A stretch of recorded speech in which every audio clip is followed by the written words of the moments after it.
Saya dari Lutfiana. Pada video kali ini saya akan mempresentasikan tugas mata kuliah Perpajakan 2 mengenai analisis kasus sengketa PT Arisu Indonesia atas PPh 23. PPh 23 atau pajak penghasilan pasal 23 ini merupakan pajak yang dikenakan atas penghasilan yang dibayarkan oleh wajib pajak dalam negeri kepada wajib pajak dalam negeri lainnya dengan tarif 15% dari jumlah bruto atas dividen, bunga, royalti, dan hadiah atau penghargaan, serta 2% dari jumlah bruto atas imbalan jasa tertentu. Pajak ini bersifat withholding tax yang artinya dipotong langsung oleh pihak pemberi penghasilan.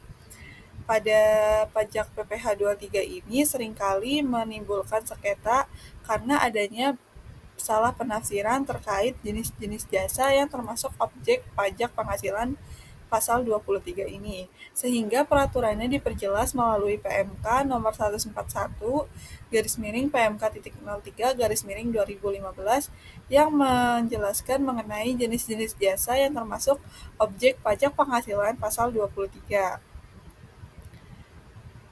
PT Arisu Indonesia merupakan wajib pajak dalam negeri berbentuk badan yang menjalankan kegiatan usaha serta berbagai transaksinya di Indonesia, sehingga memiliki kewajiban perpajakan, termasuk pemotongan PPh pasal 23. Secara umum, alur sengketa pajak di Indonesia melalui beberapa tahapan. Yang pertama itu ada pemeriksaan pajak.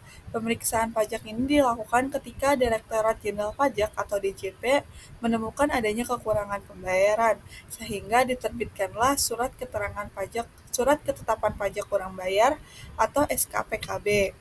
Tahap selanjutnya itu keberatan pajak. Pada tahap ini pada tahap ini, wajib pajak yang merasa tidak puas dengan penerbitan SKPKB tersebut, wajib pajak dapat melakukan upaya hukum administratif dengan menerbitkan suatu keputusan tertulis mengenai keberatan pajak tersebut. Pada tahap selanjutnya yaitu ada penelitian keberatan. Pada tahap ini merupakan proses tindak lanjut DJP atas diterimanya surat keberatan pajak yang diajukan oleh wajib pajak. Pada tahap ini, DJP akan melakukan proses peninjauan dan pengujian ulang tentang suatu keputusan tertulis yang sudah diterbitkan. Selanjutnya yaitu pengajuan banding. Pengajuan banding ini dilakukan ketika WP masih merasa tidak puas dan tidak terima atas keputusan yang dikeluarkan setelah penelitian keberatan. WP dapat mengajukan banding yang ditujukan ke pengadilan pajak untuk meminta peninjauan kembali. Nah, tahap selanjutnya itu putusan pengadilan. Pada tahap ini dilakukan sidang oleh majelis hakim dan keluarlah putusan pengadilan yang bersifat tetap dan mengikat, kecuali ingin dilakukan peninjauan kembali yang dilakukan oleh Mahkamah Agung. Kita masuk ke alur sengketa PT Arisu Indonesia. Jadi sengketa ini bermula ketika adanya pemeriksaan pajak atas PT Arisu Indonesia yang dilakukan oleh KPP Matia 2 Surabaya terkait PPh pasal 23 untuk masa pajak Mei 2019. DJP menemukan adanya kekurangan pembayaran sehingga menerbitkan SKPKB pada tanggal 26 Agustus 2021 dengan dasar pengenaan pajak sebesar Rp444.302.191 dan jumlah PPh yang masih harus dibayar sebesar Rp10.286.656. Selanjutnya, setelah atas terbitnya SKPKB tersebut, perusahaan merasa tidak terima dan tidak puas dengan surat ketetapan yang dikeluarkan oleh DJP, sehingga perusahaan menerbitkan surat keberatan yang dikirim ke Direktorat Jenderal Pajak, dibuat pada 16 November 2021 dan diterima DJP pada 18 November 2021. Pada surat keberatan, PT Arisu Indonesia melampirkan hasil perhitungan mereka dengan dasar pengenaan pajak sebesar Rp260.316.674 dan jumlah PPh yang masih harus dibayar sebesar Rp0. Pada surat keberatan ini, PT Arisu Indonesia juga melampirkan rekap data transaksi jasa, bukti potong PPh 23 yang mereka klaim sudah dibuat, bukti setor pajak, dan penjelasan bahwa sebagian transaksi tersebut bukan merupakan objek PPh pasal 23. Selanjutnya, atas diterimanya surat keberatan tersebut, DJP akhirnya melalui kantor DJP Jawa Timur 1 melakukan penelitian dan peninjauan ulang, sehingga keluarlah keputusan pada 24 Agustus 2022 dengan hasil keberatan dikabulkan sebagian, yaitu dasar pengenaan pajaknya yang semula sebesar Rp444.302.191 menjadi Rp572.729.604 dan jumlah PPh yang masih harus dibayar yang tadinya bernilai Rp10.286.656 menjadi Rp17.519.512. Nah, atas keputusan tersebut, perusahaan makin tidak terima karena membuat jumlah PPh yang kurang bayar semakin tinggi, sehingga perusahaan mengajukan banding yang dibuat pada 14 November 2022 yang ditunjukkan ke pengadilan pajak, dikirim melalui pos pada tanggal 17 November 2022 dan diterima pengadilan pajak pada 21 November 2022. Dengan selisih yang disengketakan itu sebesar Rp217.141.244. Angka ini didapat dari koreksi DJP setelah keberatan dan DPP menurut PT Arisu Indonesia. Dalam pengajuan banding ini, PT Arisu memastikan bandingnya dapat diterima atau lolos syarat formil dengan cara dibuat dalam bahasa Indonesia, ditujukan ke pengadilan pajak, dikirim kurang dari 3 bulan setelah keputusan keberatan diterima, ditandatangani oleh Presiden Direktur PT Arisu Indonesia, dan melampirkan keputusan keberatan dari DJP. Dalam surat banding ini, perusahaan meminta hakim untuk menyatakan bandingnya dapat diterima karena syaratnya lengkap. Yang kedua, yaitu membatalkan koreksi yang dibuat DJP, menetapkan tidak ada pajak kurang bayar untuk masa pajak Mei 2019, serta menjelaskan beberapa akun yang menjadi sengketa pada kasus kali ini. Nah, setelah surat banding tersebut diterima di pengadilan pajak, maka akan dilakukan sidang. Sidang ini dipimpin oleh majelis hakim yang diketuai oleh Junaidi Eka Widodo dan Yohanes Salvarius Winoto serta Haryono sebagai anggota. Dari pihak PT Arisu Indonesia diwakili oleh Presiden Direktur dibantu dengan tim kuasa hukum mereka. Sedangkan dari DJP diwakili oleh pejabat pajak dari KPP Madya 2 Surabaya. Dalam persidangan kali ini, PT Arisu Indonesia juga melampirkan bukti-bukti pendukung seperti ledger atau buku besar tahun 2019, bukti potong PPh 23, bukti setor pajak, invoice dan bukti pembayaran jasa, SPT masa PPh 23 bulan Mei 2019, serta surat konfirmasi vendor yang menunjukkan bahwa pajak sudah dipotong sebelumnya.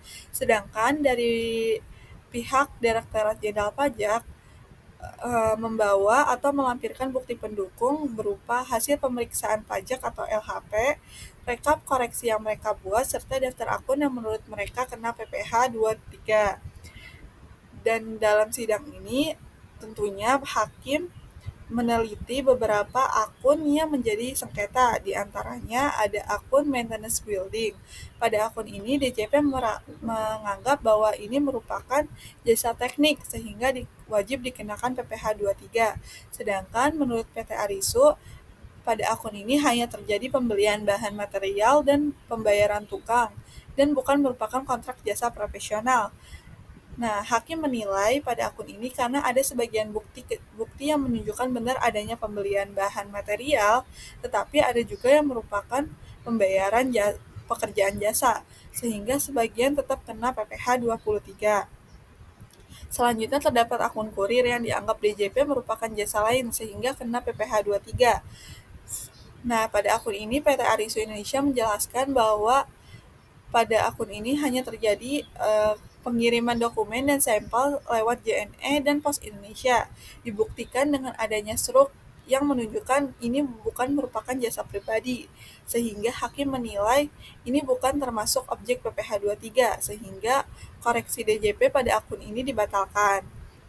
Selanjutnya ada akun maintenance repair, yang dianggap DJP merupakan jasa perawatan mesin sehingga kena pajak PP atau merupakan objek pajak penghasilan pasal 23. Nah, pada akun ini PT Aristo Indonesia berargumen bahwa eh, pada akun ini terjadi pembayaran spare part dan pergantian suku cadang, sehingga hakim menilai karena terdapat bukti yang tidak lengkap yang mempermudah pemisahan mana jasa dan mana barang, sehingga sebagian kecil tetap dikenakan pajak. Selanjutnya ada akun professional fee atau audit.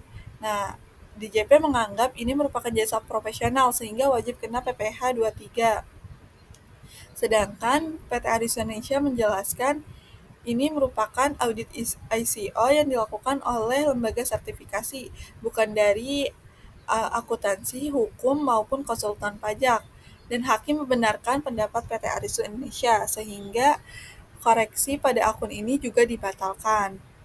Nah, setelah melakukan peninjauan atau penilaian kembali, hakim memutuskan putusan resmi yang dibacakan pada 14 Mei 2024 bahwasannya dasar pengenaan pajak yang disengketakan yang tadinya bernilai Rp217.141.244 hanya bisa dipertahankan sebesar Rp92.894.513, sehingga DPP setelah dilakukannya pengadilan menjadi Rp448.482.873, sehingga jumlah PPh yang masih harus dibayar sebesar Rp10.690.861.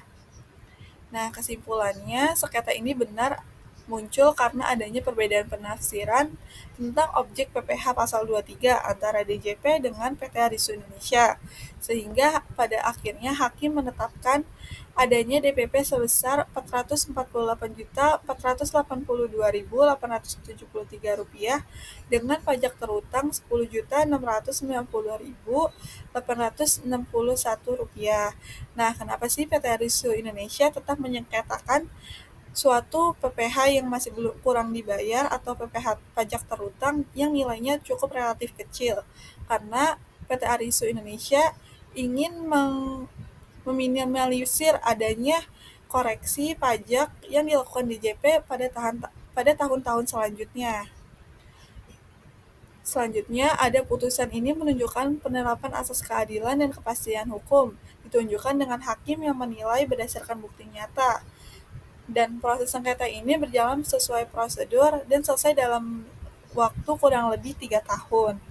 Nah, setelah membaca dan menganalisa kasus ini, saya belajar bahwasannya dalam dunia perpajakan, kepatuhan tidak hanya ditunjukkan dengan kita mampu membayar pajak, tapi juga kita harus mampu menunjukkan kebenaran transaksi di dalam bidang administrasi maupun hukum.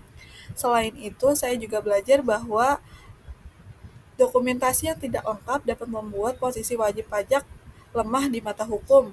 Padahal secara substansi tidak semua transaksi tersebut merupakan objek pajak penghasilan pasal 23. Saya simpulkan bahwasannya ketelitian, pemahaman aturan, serta kerapihan administrasi merupakan hal paling dasar dalam dunia perpajakan. Cukup sekian dari saya. Terima kasih.